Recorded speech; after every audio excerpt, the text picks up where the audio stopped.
जीवन में भजन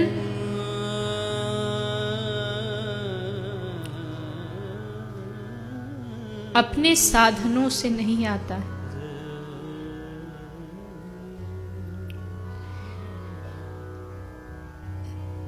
जीवन में भगवत प्राप्ति अपने भजन से भी नहीं होती है।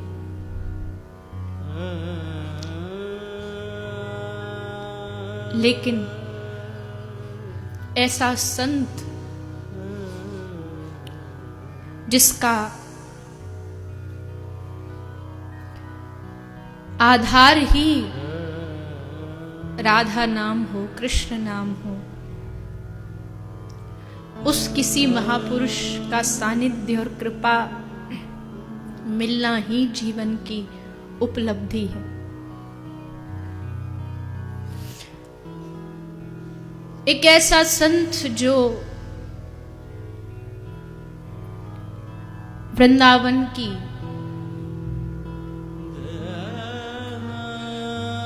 माटी में पड़ा पड़ा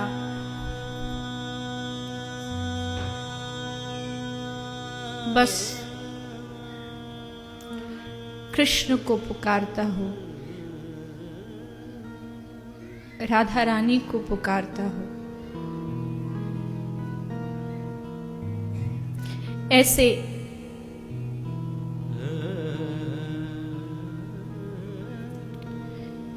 किसी महत् पुरुष का सानिध्य मिल जाना ही भगवान की कृपा है।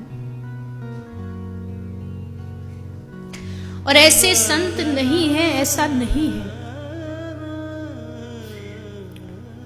हैं, पर अपने आप को छुपा करके रखे हैं। कहीं कोई जान न ले, कोई पहचान न ले, कहीं मेरी भक्ति में ये सब बाधा न बन जाए।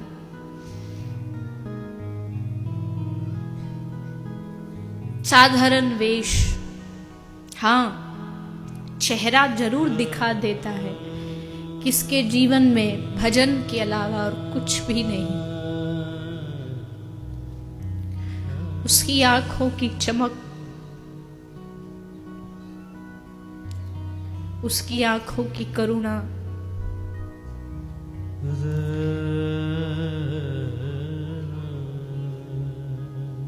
दर्शाती है कि सचमुच इन्होंने कुछ पाया है।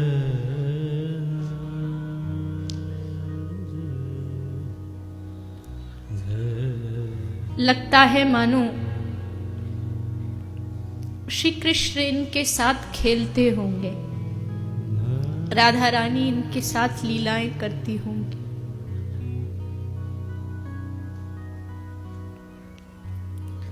श्री गिरिराज गोवर्धन में जब रघुनाथ दास गोस्वामी भजन करने बैठ जाते थे, ऐसा वर्णन है कि 24 घंटे में से केवल 2 घंटे सोते थे और बाकी समय भगवान नाम जाप करते थे। माला लेके बैठे हैं बाहर कुटिया के, बहुत धूप पड़ रही है, पसीना निकल रहा है, पर होश नहीं है कि मुझे गर्मी से भीतर जाना है। और तब अपने उस शरणागत की सेवा करने के लिए राधा रानी प्रकट होती है और भजन करते हुए रघुनाथ दास गोस्वामी के सर पर अपनी चुनरी का पल्लू निकाल करके उनके सर पर उड़ा देती। कौन कहता है कि भक्त ही अपने इष्ट की सेवा करता है? कभी कभी भगवान भी अपने भक्त की सेवा करते हैं।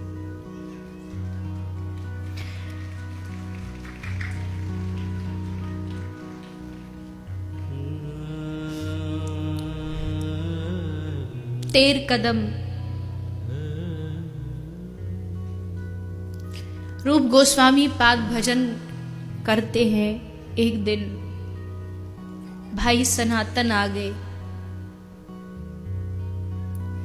तो मन में भाव जागा कि भाई आया है, मैं उसको आज खीर बना करके खिलाऊं।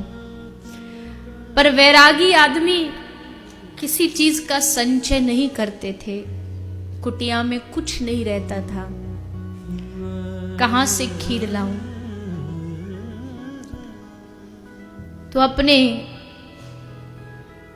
प्रेमी की इच्छा पूरी करने के लिए श्री राधा रानी आज एक छोटी सी लाली के रूप में आ गई।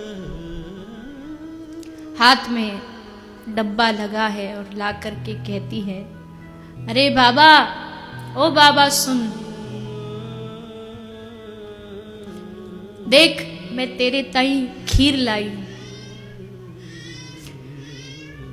बाबा बोले, लाली तू कौन है, यहां कैसे आई? बोली, बाबा अरे मैं खेलवे को आ रही थी तो मेरी मैया बोली जा वो बाबा जी रहे ना बाहर, गांव के बाहर, वाकू खीर दिया। तो बाबा मैया ने तेरे लिया भिजवाई है, या खीर को तू पाली जो। और खीर दे के राधा रानी चली गई। रूप गोस्वामी तो समझ नहीं पाए, लेकिन जब उस खीर को सनातन गोस्वामी ने ग्रहण किया, मुंह में जाते ही समझ गए कि ये खीर किसी बालिका की नहीं है। इसके खीर में जो स्वाद है वो तो स्वयं श्री राधा रानी के हाथ का स्वाद है। जा उस बालिका को ढूंढ के ला। और रूप भागने लगे उस बालिका को ढूंढने के लिए, पर वो कहीं नहीं मिली।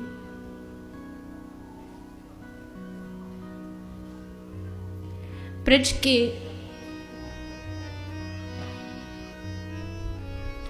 एक दो नहीं, ऐसे कितने संत हैं जिनको साक्षात अनुभव होता है। तो हमें न हो, लेकिन जिन संतों को हुआ है, ऐसे संतों का सानिध्य भी मिल जाए,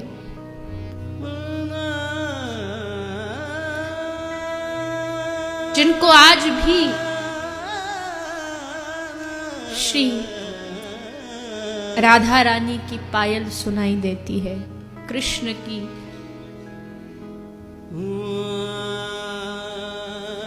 वेणु सुनाई देती है।